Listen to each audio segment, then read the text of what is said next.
I'm pregnant with your husband's baby, you tacky old woman. Those were the words my daughter-in-law whispered into my ear during a quiet Sunday family dinner, and strangely enough, I laughed. Not because it was funny, and certainly not because it was true, but because in that exact moment I realized something Ashley didn't know. The little secret she believed would destroy me had already been sitting quietly in my pocket for weeks. The dining room smelled like roasted chicken and rosemary potatoes, the kind of meal my son Daniel always loved when he was growing up in our small Ohio home. The table was set with my best china, the same white plates with the thin gold rim I had used for family gatherings for almost 40 years. My granddaughter Lily was coloring quietly at the far end of the table while Daniel poured iced tea into tall glasses. It should have been an ordinary evening. Just another family dinner. But Ashley had been watching me all night with a strange smile, the kind of smile that doesn't quite reach someone's eyes.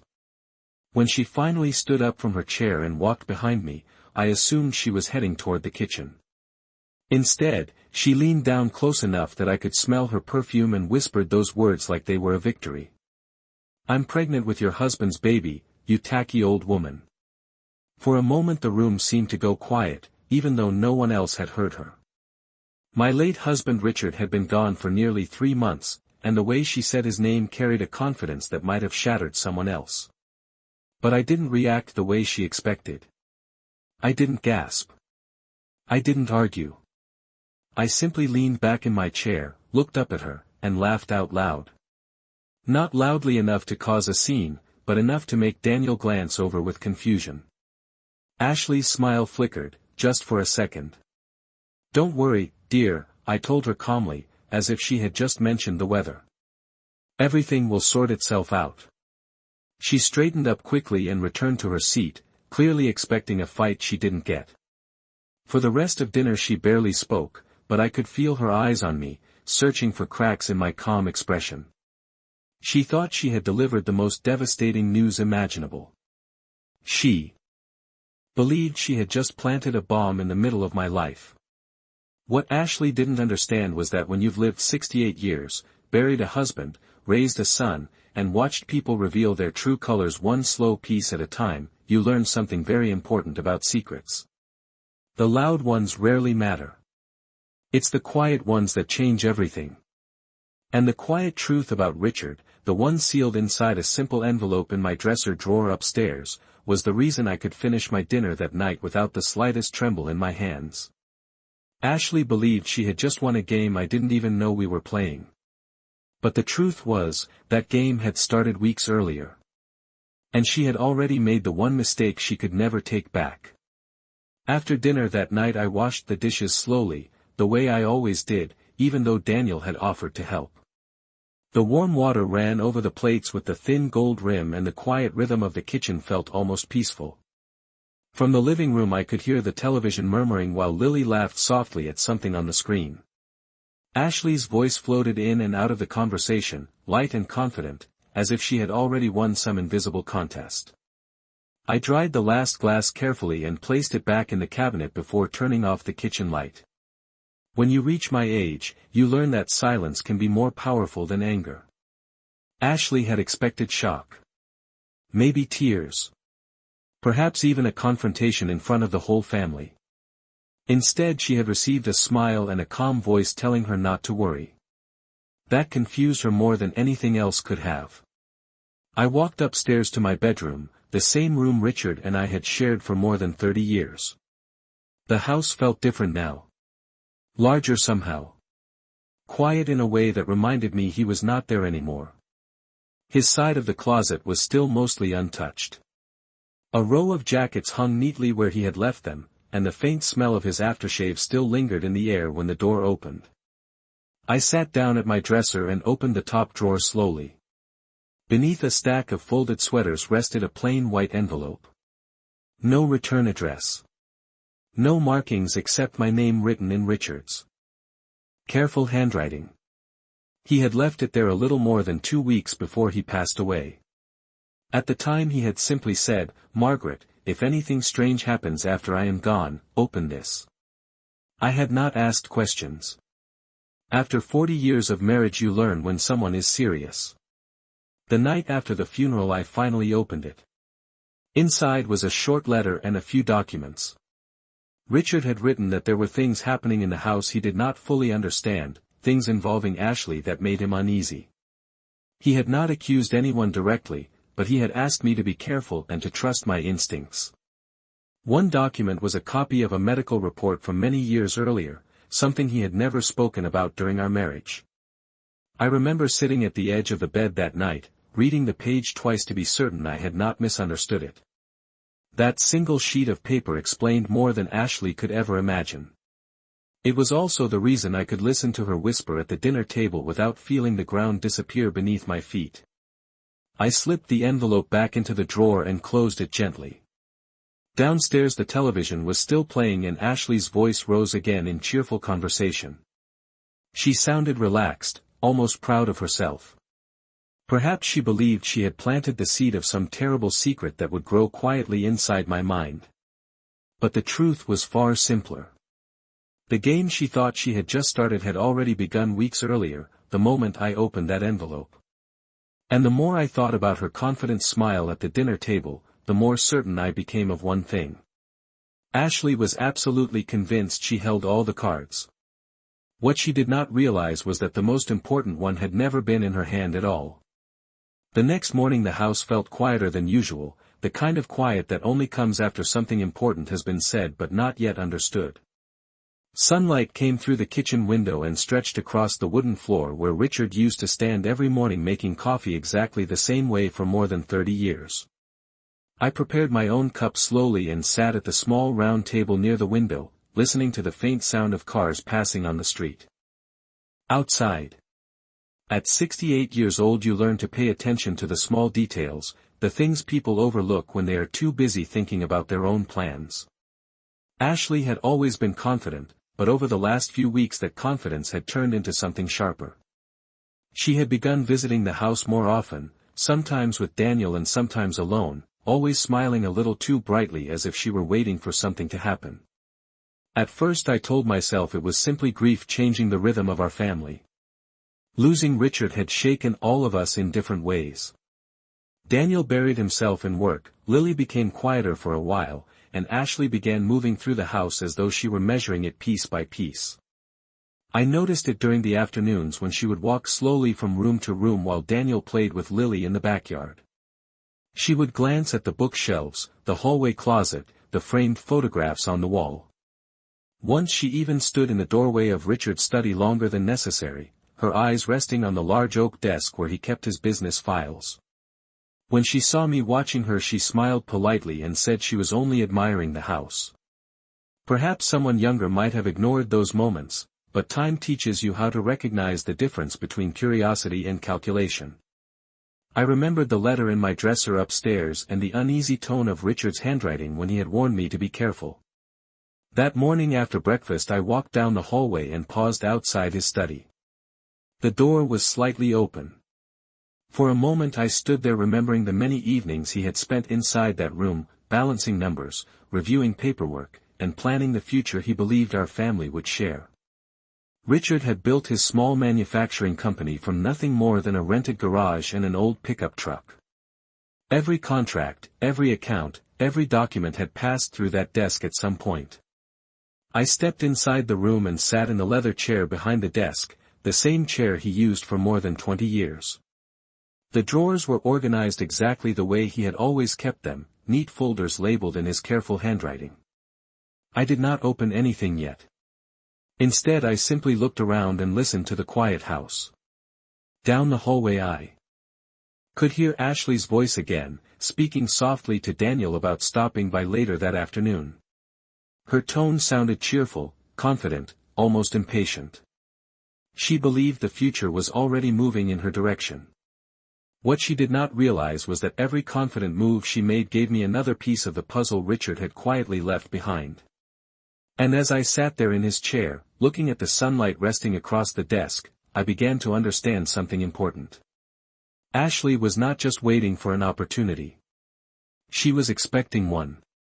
Which meant she had already built a plan in her mind long before she leaned down and whispered that sentence at the dinner table. That afternoon the sky over our street turned the soft gray color that usually means rain is coming later in the day, and the house felt heavy with that quiet waiting feeling that settles in before a storm. Daniel and Lily left around 3 o'clock so he could take her to her piano lesson across town, and Ashley said she needed to stop by a grocery store before dinner. I stood at the front window and watched their car disappear at the end of the street, the tires rolling slowly over the cracked pavement that had been there since before Daniel was born. When the house was finally empty, I walked back down the hallway toward Richard's study again, this time with a clearer purpose. The room still smelled faintly of old paper and polished wood, the same smell that had followed him home from the office for decades. I sat in his chair and rested my hands on the desk for a moment, remembering the way he used to lean forward when he was concentrating on a contract or reviewing a report. Richard had always been a careful man. He believed in planning, in keeping records, in writing things down so nothing important would ever be lost. That habit was the reason the drawers in front of me held more answers than Ashley realized. I opened the top drawer slowly and pulled out a stack of neatly organized folders. Most of them contained routine business records from his manufacturing company, invoices, supply orders, and partnership agreements going back years. But near the back of the drawer was a smaller file that looked newer than the rest. The tab was labeled simply with Ashley's name written in Richard's handwriting. For a moment I felt a quiet weight in my chest, not anger exactly, but the steady feeling you get when a suspicion begins to take shape. I opened the folder and carefully spread the papers across the desk. Inside were printed email exchanges, copies of financial statements, and notes Richard had written in the margins with his familiar blue pen. The dates on the documents went back nearly 6 months before he passed away.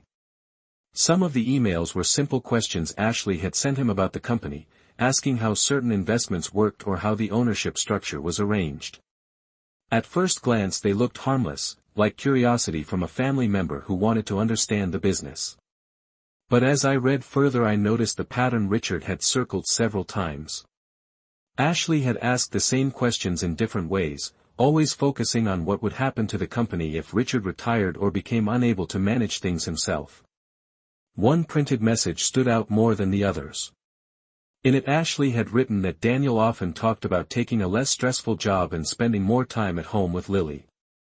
She wondered if that might affect the future of the company and whether Richard had considered changing his long-term plans. Beneath the message Richard had written a short note in the margin that made me pause. He had written, "Ashley seems very interested in the timing of things. Be careful."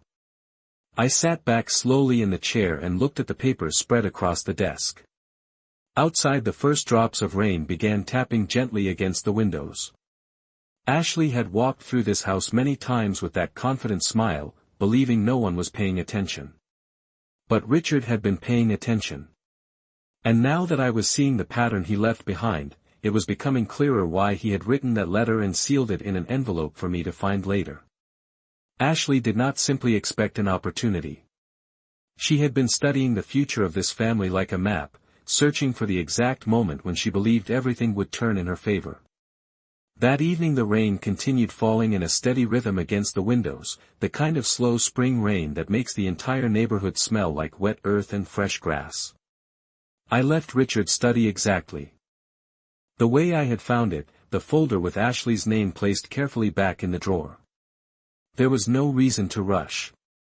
When you are dealing with someone who believes they are clever, patience becomes your strongest advantage.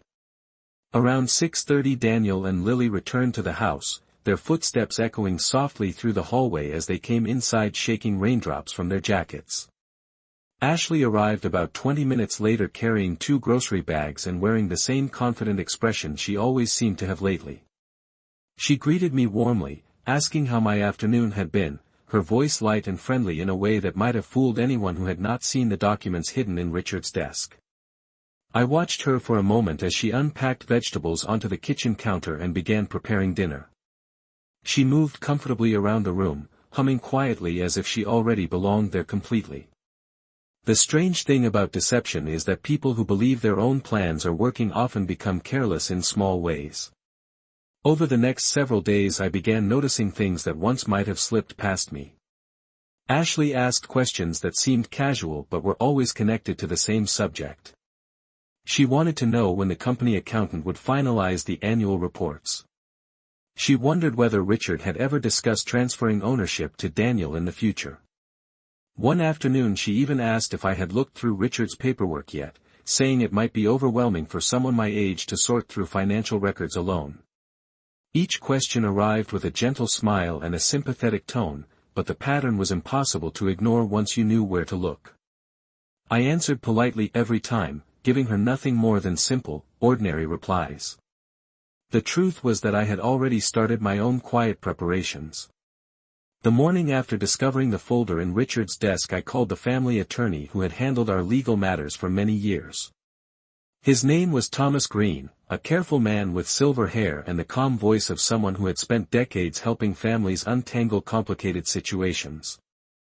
I told him I had found a few documents Richard left behind and that I would like his opinion about them. We arranged to meet later that week at his office downtown. I did not mention Ashley's whisper at the dinner table or the claim she had made with such confidence. There would be time for that conversation later.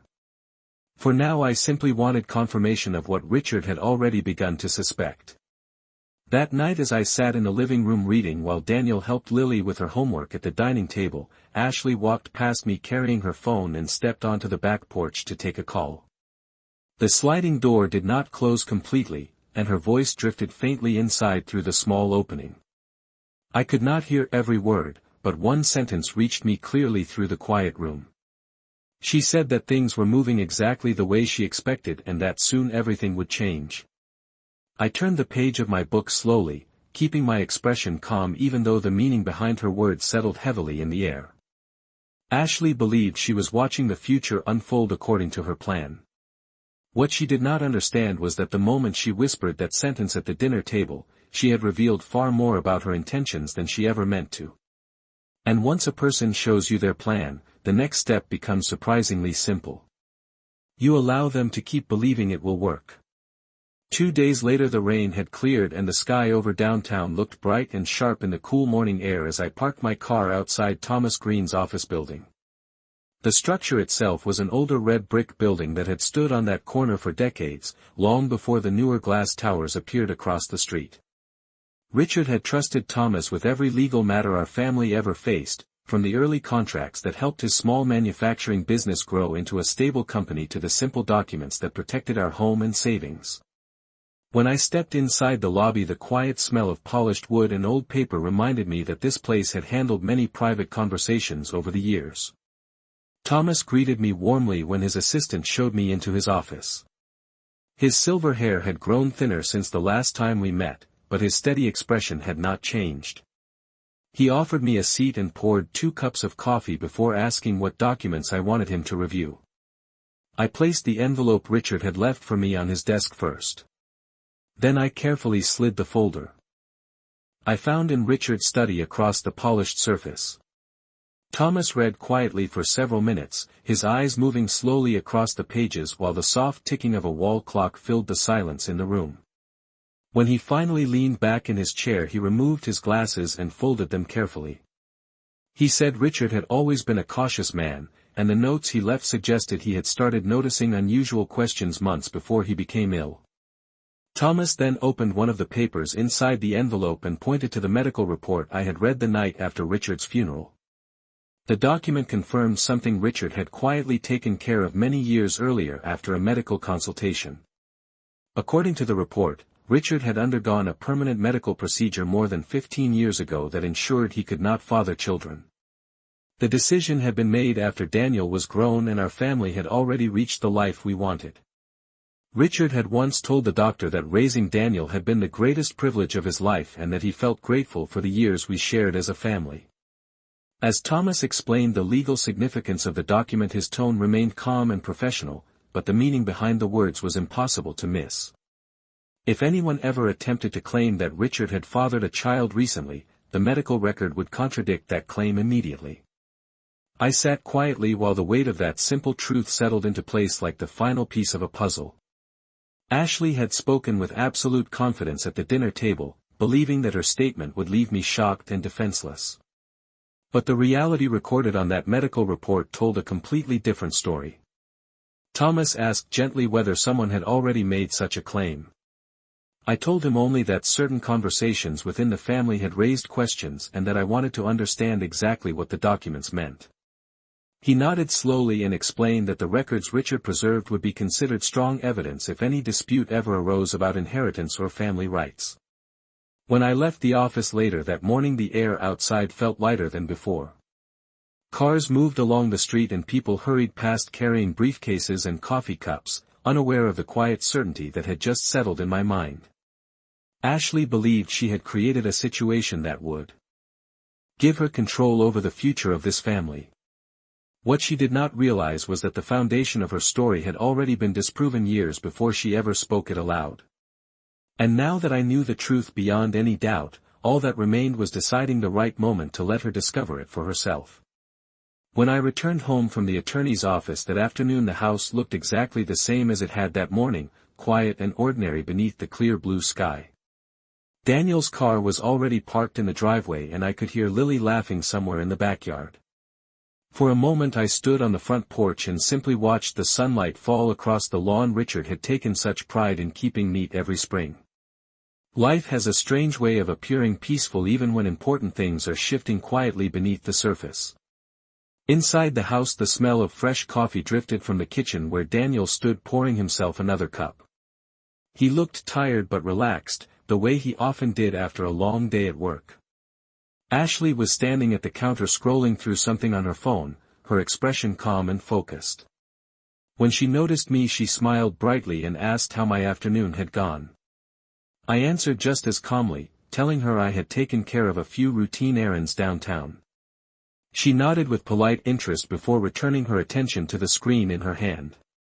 For the rest of the evening I watched the rhythm of the house with the same quiet patience I had learned over the past few weeks. Ashley moved through the rooms with a growing sense of confidence that had become almost visible in the way she spoke and carried herself.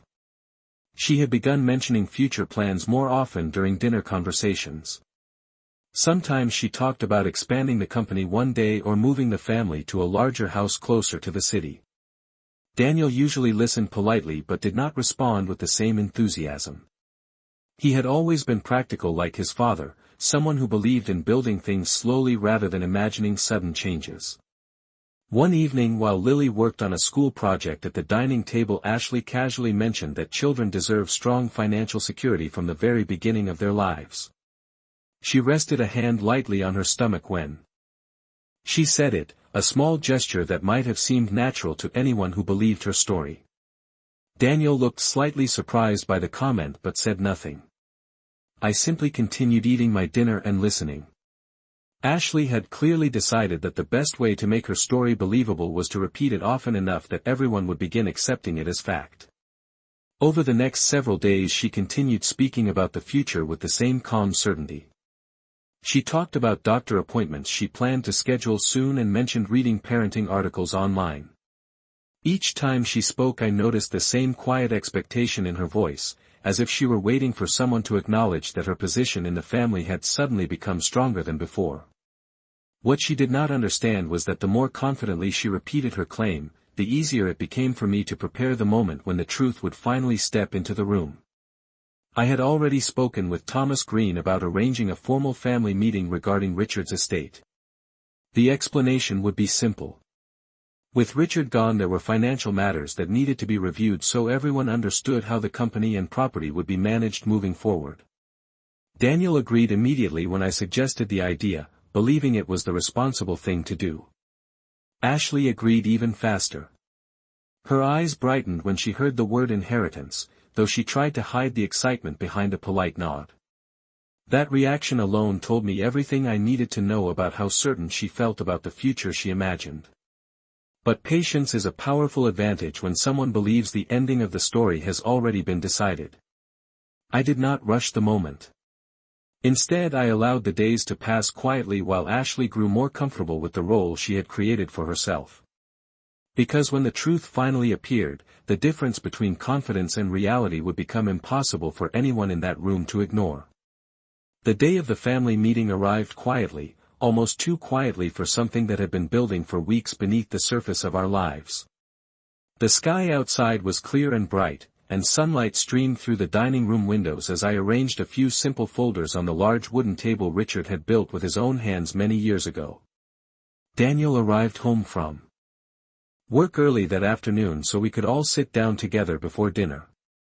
Lily was upstairs in her room finishing homework, humming softly as she worked, completely unaware that the adults downstairs were about to discuss matters that would shape the future of the family she loved. Ashley came into the dining room carrying 2 glasses of iced tea and placed one in front of Daniel before sitting beside him. She looked composed and confident, her posture straight and relaxed as though she had been waiting for this exact moment.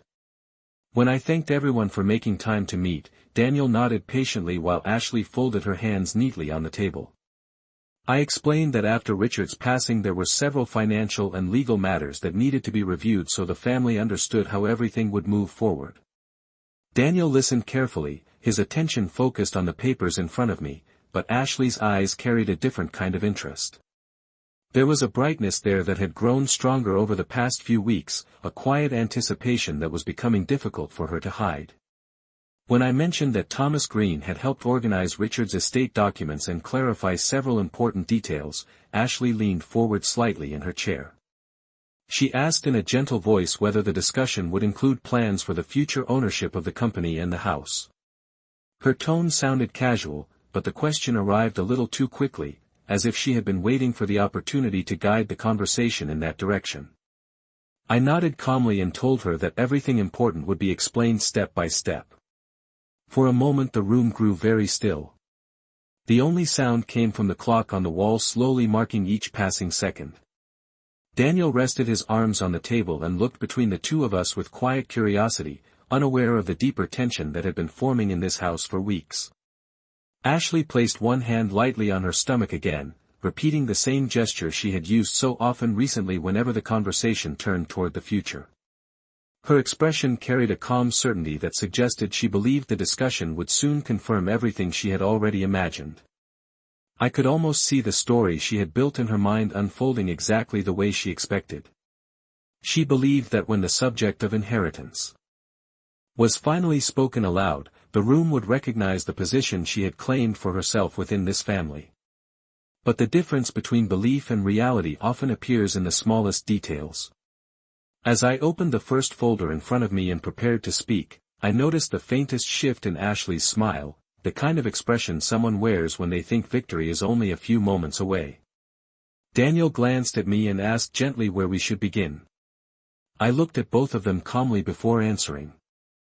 I said the most important thing to understand was a document Richard had preserved many years ago, something that would help clarify a claim that had recently been mentioned within this family.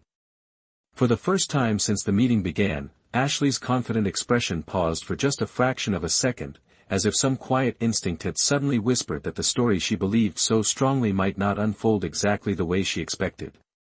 The room remained quiet after my words settled into the air, the kind of silence that makes every small sound feel louder than usual. Daniel leaned forward slightly in his chair, clearly trying to understand what I meant by the document Richard had preserved. Ashley sat very still beside him, her hand still resting lightly against her stomach as though she were protecting the story she had repeated so many times during the past few weeks. I opened the folder in front of me and gently slid a single sheet of paper across the table toward Daniel. I told him this document was something his father handled privately many years ago after speaking with his doctor. Daniel picked up the page and began reading, his expression slowly shifting from curiosity to quiet confusion. Ashley watched him carefully, her confident smile beginning to fade as she tried to understand why the conversation had taken this direction. After a moment Daniel looked up and asked me why his father would have kept something like that for so long. I explained calmly that Richard believed in keeping records of every important decision in his life, especially those that might someday affect our family. Then I looked directly at Ashley and spoke in the same steady tone I had used all afternoon. I said the medical report confirmed that more than 15 years ago Richard had undergone a permanent procedure that ensured he could never father children again. The meaning of the words moved through the room slowly but unmistakably. Daniel lowered the paper and looked from me to Ashley as if trying to connect two completely different pieces of information that could not possibly fit together. Ashley's face lost its color for a moment before she forced a small uncertain smile, as though she believed there must be some misunderstanding. She began explaining that medical records can sometimes be outdated and that doctors can make mistakes. Her voice sounded different now, less certain than before, and the calm confidence she had carried into the meeting had begun to slip away. I did not argue with her explanation. Instead, I quietly placed another document on the table beside the first one. This one carried the official verification from the physician who had performed the procedure and the hospital where it had taken place, along with the date and Richard's signature confirming the decision. The room grew even quieter as Daniel read the second page. When he finished, he set both documents down slowly and looked at Ashley again, his expression filled with questions that had not existed only a few minutes earlier. Ashley opened her mouth as if to respond, but no clear words came out at first. The story she had repeated so confidently for weeks suddenly had no place to stand anymore. I could see the realization forming behind her eyes as she understood what the documents meant. The claim she believed would secure her future inside this family could not possibly be true according to the records Richard had left behind. I folded my hands calmly on the table and spoke once more in a voice that carried no anger, only quiet certainty. I said that when someone chooses to build a future on a story, they should always make sure the truth is not already written down somewhere. Because once the truth appears, it has a way of ending the conversation faster than anyone expects.